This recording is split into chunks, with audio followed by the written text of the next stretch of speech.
안녕하세요. 맥케네시의 투자클럽입니다. 셀트리온이 국내 바이오 헬스케어 중에서 가장 압도적인 R&D 투자 작년에 4,303을 했는데요.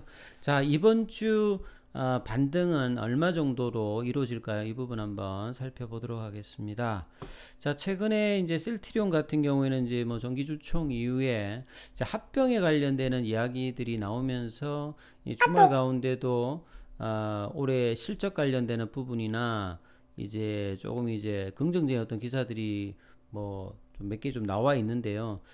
그간에 좀 이제 주가를 눌렀던 분식회계 관련되는 부분을 좀 털어내었던 셀트리온이 이제 서정진 회장, 명예회장님이라든지 뭐 기우성 대표가 합병 관련되는 부분을 이제 공식적으로 얘기한 상태이기 때문에요.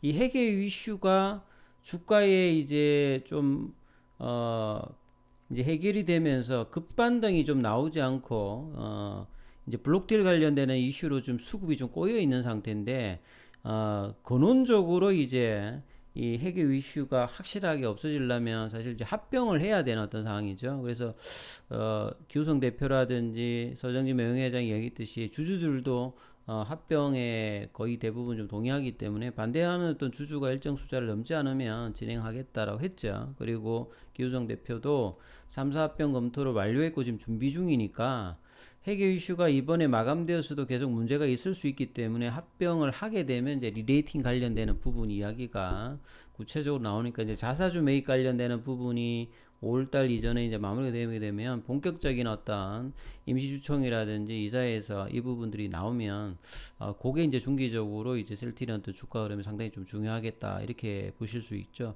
실적 관련되는 부분들은 작년도에 1조 8,908억 영업이익도 여전히 뭐 한 40%인데요. 올해도 증가는 하는데 이제 질적인 어떤 성장의 어떤 분위기는 분기마다 나오는 어떤 실적에 따라서 기관들의 어떤 이제 리뷰가 좀 바뀔 수 있을 어떤 흐름이 나오느냐 이게 뭐 중요할 거겠죠. 근데 주가는 작년도의 고점 대비해서 반토막 이상 난 상태에서 아직도 이제 회복을 제대로 하고 있지 못하는 상황입니다.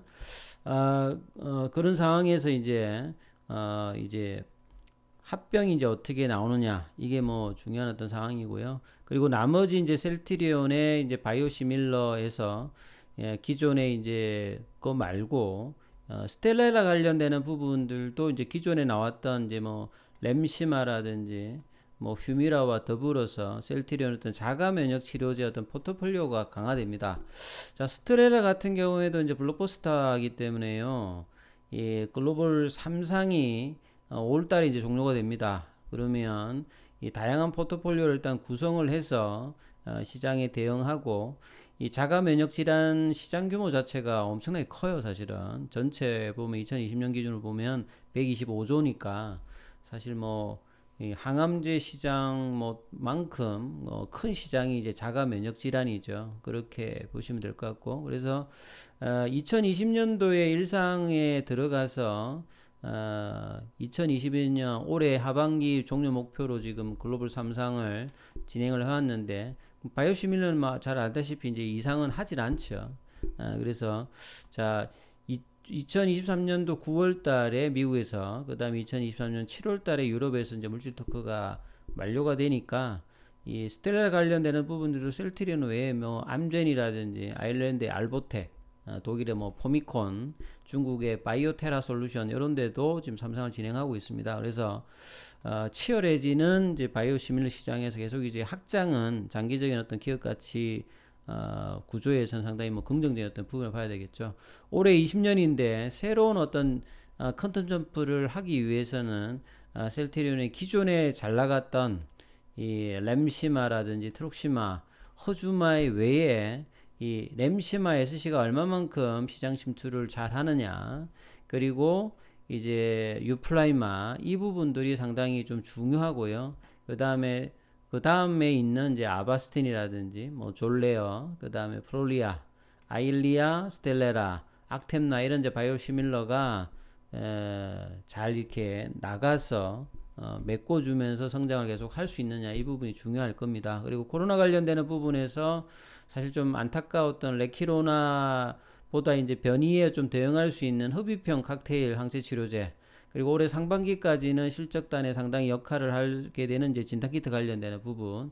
그 다음에 뭐 ADC라든지 향후에 mRNA 백신 플랫폼 이런 것들이 이제 미래에서 상당히 좀 중요하겠지요.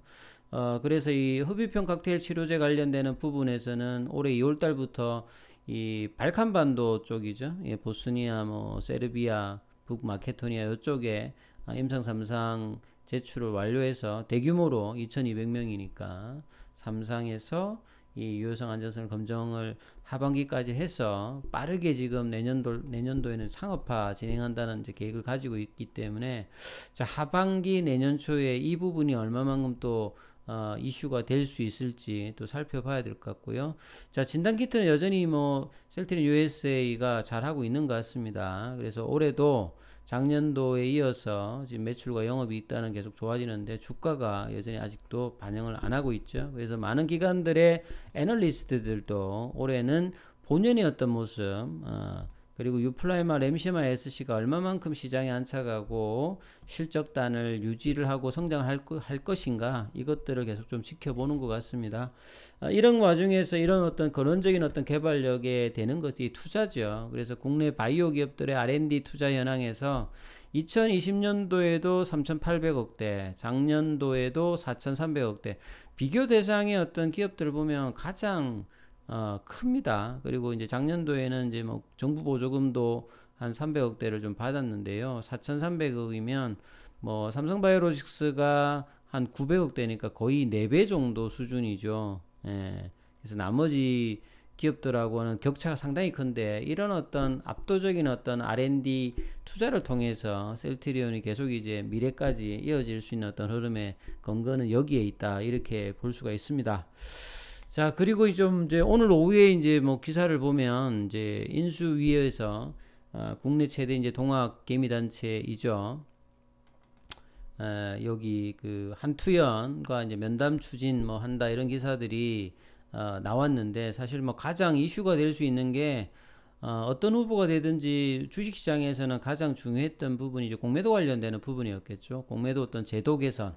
공매도를 재개를 한다 안 한다 이거 이전에 재개를 하더라도 제대로 된 어떤 상태에서 하자. 기울어지는 운동장이 아니고 그래서 가장 문제시 삼았던 부분이 이제 공매도 제도 관련되는 부분에서는 이제 윤당성 의원이 이제 공약했던 부분은 외국 기관의 어떤 담보 비율을 개인 투자자하고 같이 이제 조정할 것을 요청을 한 상황이었죠. 이제 한투영 같은 경우에는 그래서 사실은 이제 뭐 외국인 기관하고 개인하고 신용도가 다르기 때문에 뭐 이런 어떤 기존의 어떤 입장에서 공정하게 하자. 그래서 담보 비율도 개인의 어떤 담보 비율이 외국인 기관의 어떤 준하게 뭐 조정을 해달라 하든지 상한 기관에서도 사실 뭐 외국인 기관들 같은 경우에는 재대차가 계속 되니까 기간을 뭐 장기적으로 계속 가져갈 수 있잖아요. 근데 개인들 같은 경우에는 90일로 좀 묶여 있다. 이 부분들도 갖게 해달라.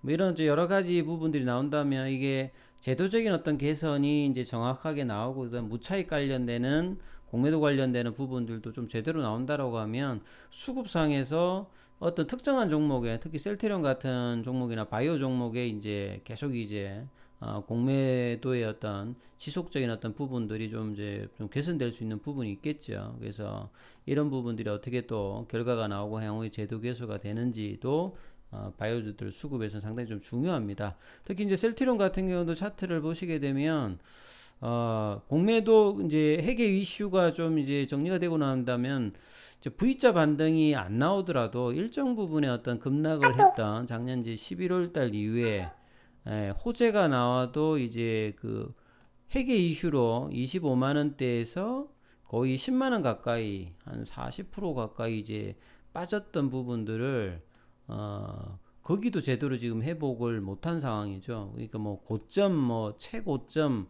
이런 어떤 자리까지가 아니라 그 11월 달에 이제 호재가 나오고 유럽에서 승인이 나왔던 어떤 이 부분에서의 어떤 흐름까지도 지금 못 가면서 이렇게 빠졌던 어떤 부분들을 제대로 좀 돌리지 못하고 있는 부분들이 사실은 이제 수급에 관련되는 부분이 상당히 좀 차지하는 부분이죠. 그나마 이제 최근 이제 기관들이 좀 수급이 좀 들어와서 추가 하락을 하지 않고 지금 17만 원대에서 아직 올라가고 있지는 못하고 있습니다. 그래서 이 갭을 이번 주에 어떻게 좀 메꿀 수 있느냐.